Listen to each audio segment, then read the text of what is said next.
get punched in the face for thinking that you just see YouTube. This what BMG niggas do. You get big racks, you feel me? You already know BMG got this city hot, and that's a fact. BMG got the city hot. Foul. BMG got the city hot. You wanna shoot up a class like a school shooter? Better know my clip like a school. What's good stuff? Yeah. It's your boy Up Class, and you are now tuned in to the Realest Reaction Channel 2. I need everyone to like, comment, subscribe, hit the bell notification so you're notified every time I drop a new video. Today, I'm going to be reacting to the real story of the rapper 22G's documentary. You get me? I know y'all been loving these videos and y'all been entertained by them. So I've been tapping into the ones with, you know, I know some type of shit about, you know what I'm saying? And I've been giving y'all the content. So let's get straight into this and see what they got to say on this one, man. Oh yeah, before I even get into this video, actually, I wanted to give a shout out to the people that make this shirt that I got on. Let me go to my Instagram and see their name. Actually, I actually ran into a homie in the city, you know.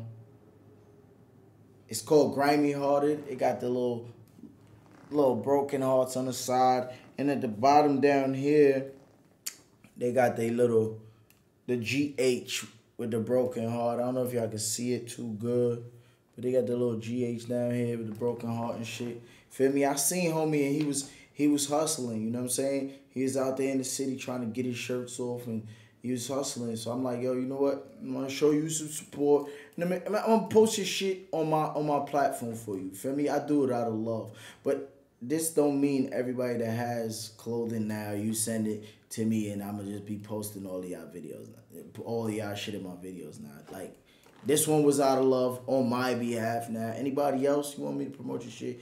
We could talk money. But let's get straight into the video though. On Instagram, you said if you knew my story, you'd be proud of me. Yeah. So what's your story? Also, I'm the Brooklyn drill pioneer. You know who started this? But I watched a lot of niggas steal my shit and play crazy. The thing about 22G's, that he's really, really dope, but you know what his problem is? I think he's too tough for the industry sometimes, like seriously. And the music I'm hearing sounds like someone rapping going on their regular life. On my rap sheet, I got a lot of bad charges, so they try to use that against me, feel me? Like right now, we doing an interview, if you look, they right there. If you look right here, look. We doing an interview, they on the corner bothering me and shit, you feel me? Like, that's the shit I go through in my hood, you heard? That was the biggest record in Brooklyn, but nobody plays it. Why? Because he's 22G's and nobody want to help him because he's folk, you feel what I'm saying? Right. 22G's got a big influence for the young kids. He's the reason why everybody's dancing in the videos. This person who made this video, they literally took out all the good parts of things people had to say about him and put this shit in here. This shit is actually good for him on a marketing tip because it shows him in a good aspect, because it seems like everybody has something good to say about him in this shit. Come on, man. Come on, man. Was that kind of What's the kid show love though? 22G's, an early pioneer of Brooklyn drill, who kicked down the doors and inspired many New York drill rappers we know today, with early tracks like Blicky, Up Next, and Suburban, which some have considered as the tracks that ignite the New York drill scene. From his catchy hooks to his sturdy dance moves, his influence directly or indirectly can be seen throughout the genre worldwide. But that's for those who want to admit it. Despite the hate and bias that exists in the music industry, year on year, he has continued to elevate, gaining millions of views on YouTube and cultivating a core fan base that knows the truth. But his path to stardom has not been an easy one. From losing close friends to his manager nearly losing his life after getting shots in the head before they were signed. My name is CJ from YouTube. These niggas say the spiciest shit for the numbers. The fuck? 22G's, born Jeffrey Alexander on November 29, 1997 in Brooklyn, New York. I got the S girls. Jennifer, who came to America in the 80s to escape the economic strains they faced in Guyana after the country gained their independence in 1966. His father, who was an American, sadly passed away before he was born. During the early years of his life, he lived in East New York, but at the age of 9, he moved to Flatbush to live with his older sisters. Flatbush, which is a melting pot of cultures, Heavily populated by Haitians, Trinidadians, Jamaicans, and Guyanese, unlike the Caribbean, Flatbush is no tourist destination. Shootings, stabbings was a daily occurrence. With his father, dad, and his older brother in prison, serving a 16-year sentence, things were tough. Tutu G's, along with his family, were evicted from their home on his birthday.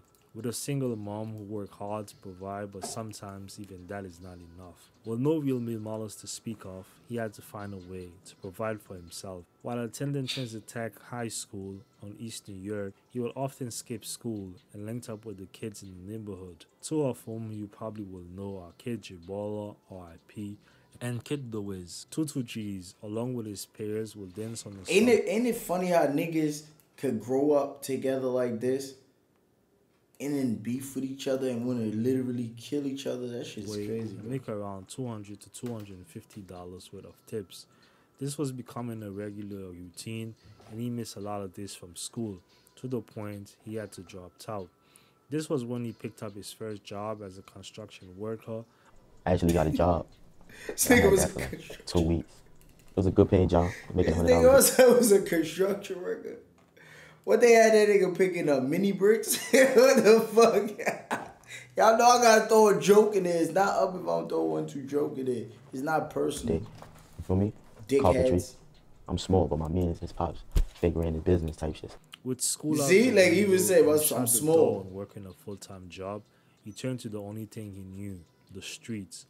According to New York Supreme Records, in 2014, when he was only 16 years old, he was charged with conspiracy to commit murder of a rival gang member.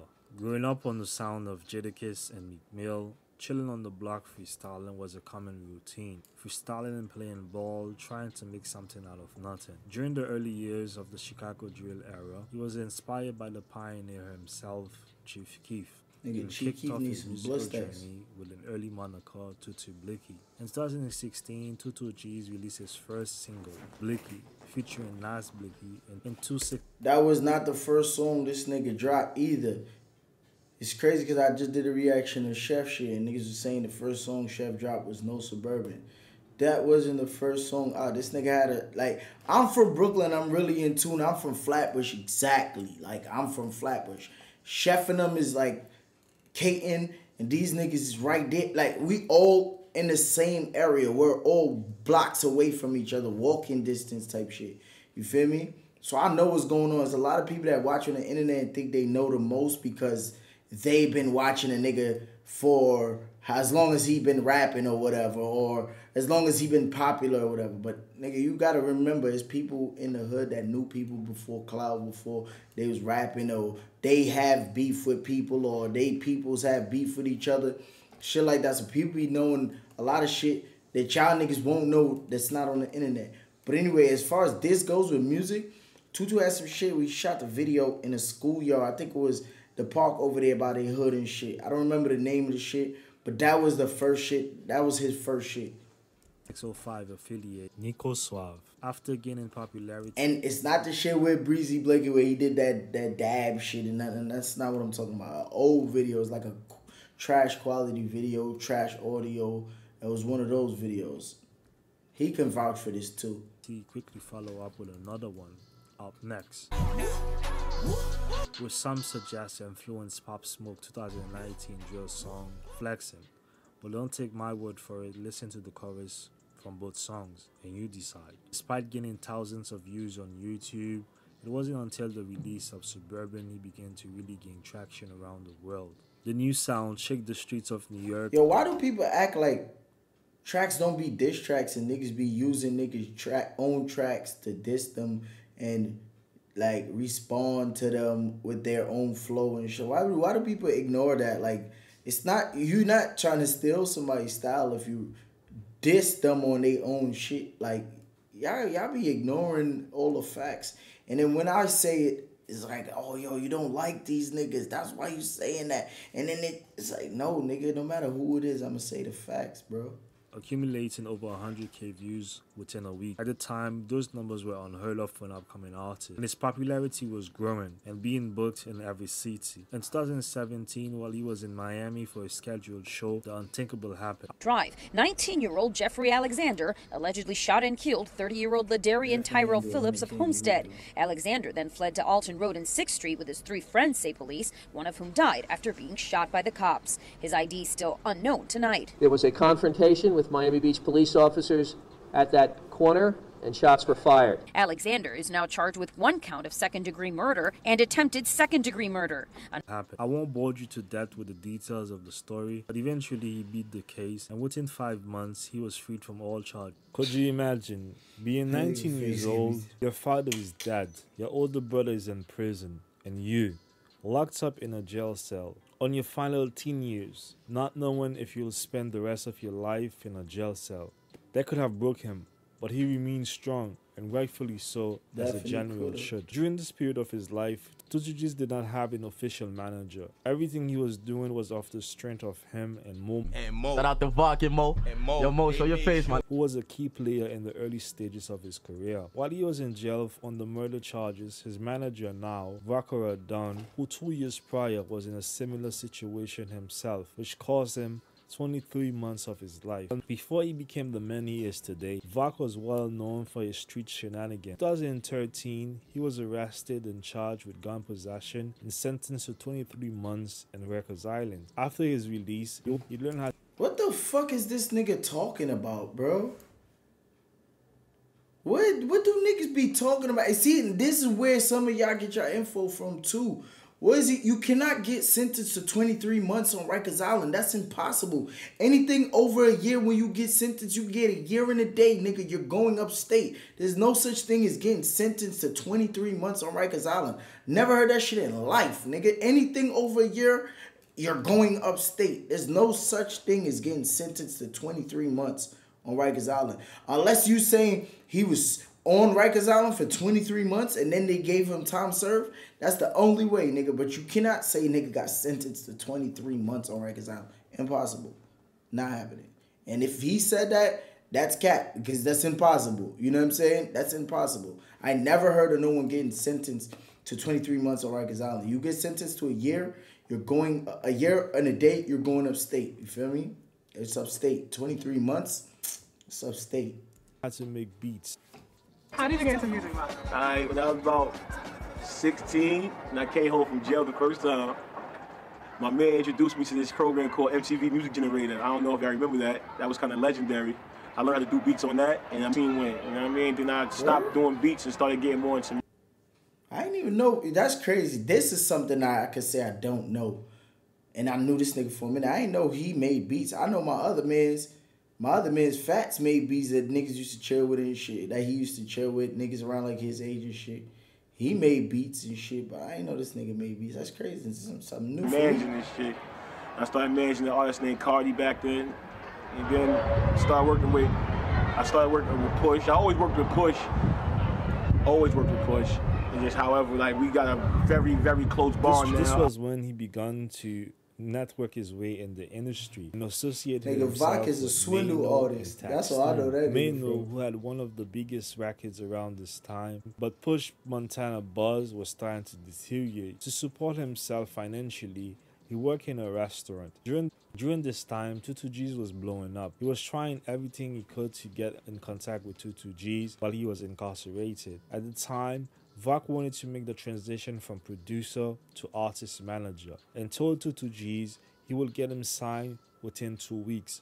2two didn't think he needed a manager, as he already was making money from shows and features, and he knew he would make more as soon as he came home. But he didn't have the vision and the contacts Vok had to make it in the music industry. Even though they were discouraging Vok from working with 2two, he was fixed on his decision. But just when things seems like they were final, Vok was about to become his manager, something terrible happened. In 2016, an altercation broke out while he was on the job and shots were fired. Vok was shot in the head and taken immediately to the hospital. And luckily, he survived. Like I was talking about, he chewed bullets. Vok then got popped in his... This nigga got grazed or shot in the head, bro. What the fuck? head about last year. He chewed the bullet out, spit it out. He was back on the strip. It happened. I was at work and got shot. Like, I don't know, man. I know God didn't want me in that restaurant. Yeah. That's all I know. Yeah. He wanted me to do what I'm doing now. Yeah. You know what I'm saying? This might. This nigga got shot in the fucking head.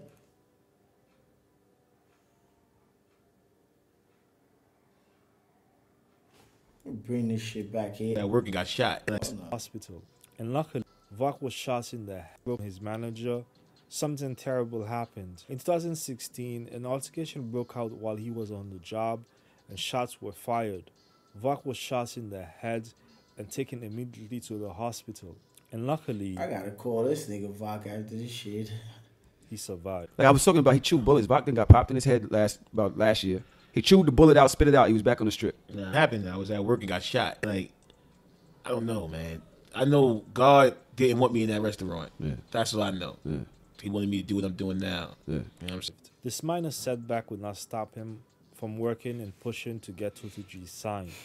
Taking calls in the hospital bed. I came out the hospital. I got shot, August, came out the hospital, like September-ish. First day at the hospital, my artist had a meeting with a major publication, was feeling the music. Couldn't attend the meeting, went to the crib, came to meet me. Fresh bullet still and shit, feel me? I was taking meetings. He touched his neck, so that wasn't his head. He might have got grazed in his neck, bro. Because last time I seen Vok, did he have a scar on his neck?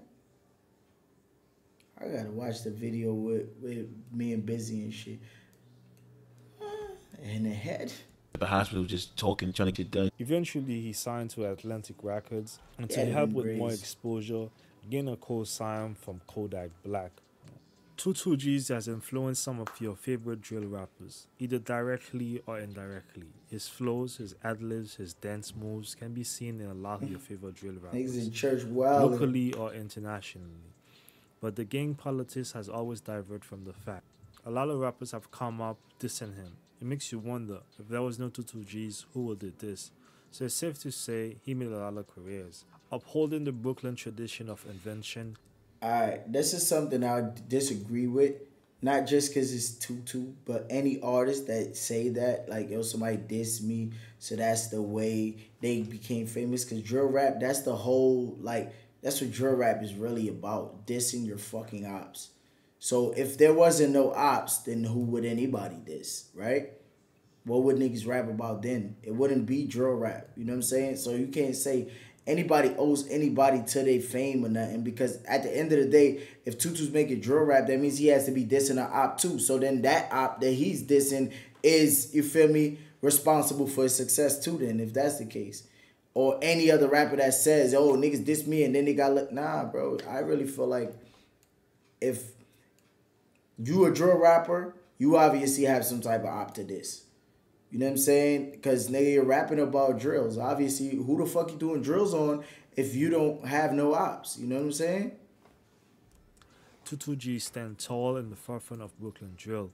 He didn't just set the template, though. He constantly rewrote the rule book with every subsequent release, leading the pack and even lending Blicky to the lexicon. Beyond the melodic ironclad beats, viral dances, hundreds of millions of streams, he has cast a long shadow over the genre with a combination of menacing melodies and razor-sharp rhymes. Toughened by the trauma of his father's murder, the tribulation of being raised by his older sisters, and despite trouble of his own with the law, he continued to lead the march of the Brooklyn drill movement in 2021. After popping off with the Blicky tip in 2019, he lived up to the title of the next project, Growth and Development, a year later. Suburban Part 2 went crazy to the tune of almost 100 million streams. In 2021, he released the Blicky tape 2.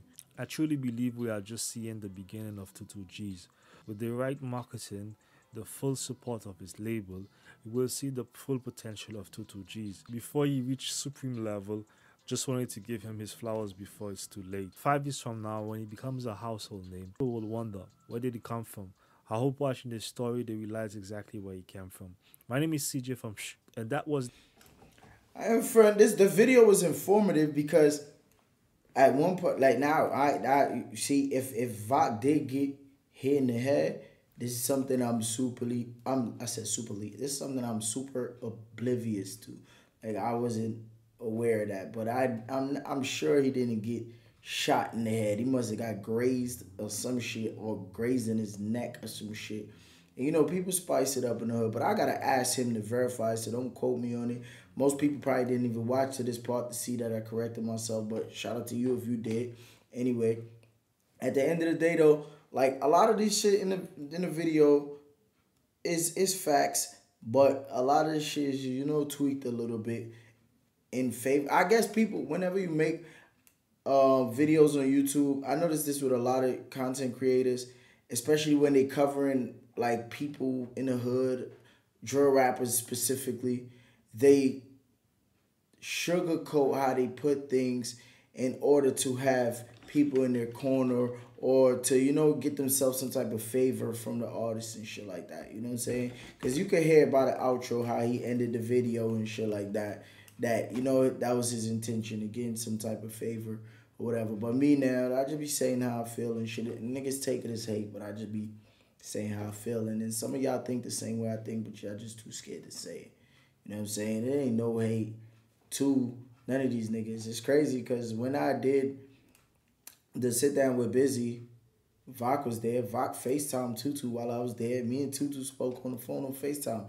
If I'm lying, I'm flying. Vok could verify it. Busy could verify it. So can 22 G's. You know what I'm saying? It's no hate for niggas. I just keep it real and I say what I feel on situations. Y'all just gotta stop feeling like niggas is competing or hating on niggas and shit like that. I just say what I feel and, you know what I mean? That's it. Or it's your boy Upper Class. Don't forget to like. Matter of fact, before I even outro it, y'all remember when I did that Busy sit down, the point where I was like, yeah, Pop Smoke got Chicago on Junction and shit. And Busy like, yo, chill, bro. We not gonna act like he didn't pass on. And I'm like, yo, yeah, RIP and all that, but nigga, I say how I feel, nigga. That's what happened. I'm not lying, you know what I'm saying? And people think that I favor Pop Smoke. You know what I'm saying? So think about it. It's your boy Upper Class. Don't forget to like, comment, subscribe. Hit that bell notification so you're notified every time I drop a new video. If you not subscribed to Stella Gang yet, what you waiting for? Come on, join the squad, man. Stella Gang got the city hot. Hit that subscribe button. Hit that bell notification so you notified every time I drop a new video, man. BMG got the city hot. Y'all niggas know what's going on, man.